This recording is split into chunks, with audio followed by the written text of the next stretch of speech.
मुलीवर लक्ष नाही असं दिसतंय। मुलगी कॉलेजात जाते, खरंच ती जाऊन काय करते हे पालकांनी पाहिलं पाहिजे ना। मुलगी जाते मस्तपैकी येते आणि एकदम सिस्टमॅटिक वागते। आपल्याला वाटलं काय आपली मुलगी चांगली गुणाची सुंदर कशी छान वागते, पण आपण कधीतरी निरीक्षण केलं पाहिजे ती कॉलेजात गेल्यावर कोणाला भेटते काय काय करते। अशी पालकांना एक विनंती आहे की आपला मुलगा असो या मुलगी असो तो कॉलेजात गेला किंवा कुठे बाहेर गेला त्याची वागणूक कशी आहे, त्याचे मित्र कोण आहे हे पाहिलं पाहिजे। अलीकडे काय झालं त्याच्यामुळे मुली पळून जाण्याचं प्रमाण वाढलेलं आहे।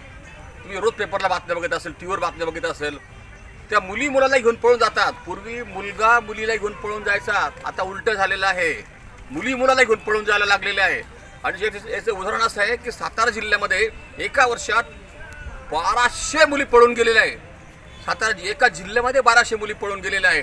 आणि त्याचे कारण असे की त्यांचे आईवडिलांना लक्षात आलं आपली मुलगी पळून गेली, त्याचे कारण होते त्यांचे प्रेम संबंध होते, त्यांना तिथे राहणं आवडत नव्हतं। याच्यामध्ये काही विवाहिता पण पळून जातात, ते पतीबरोबर पटले का चालल्या पळून, पण विवाहित अशा पळून जात नाही। 2 मुलाची आई पुण्याबरोबर तरी तिऱ्याबरोबर पळून जातात, अशा सुद्धा घटना घडायला लागलेल्या आहे।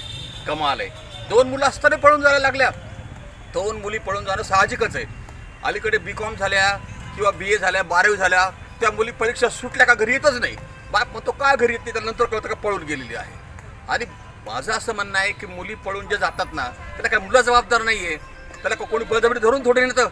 या पळून जाणाऱ्या मुलीचं प्रमाण रोखलं पाहिजे। साताऱ्यामध्ये 1200 पळून मुली गेल्या, त्यातल्या 250 मुली सापडल्या।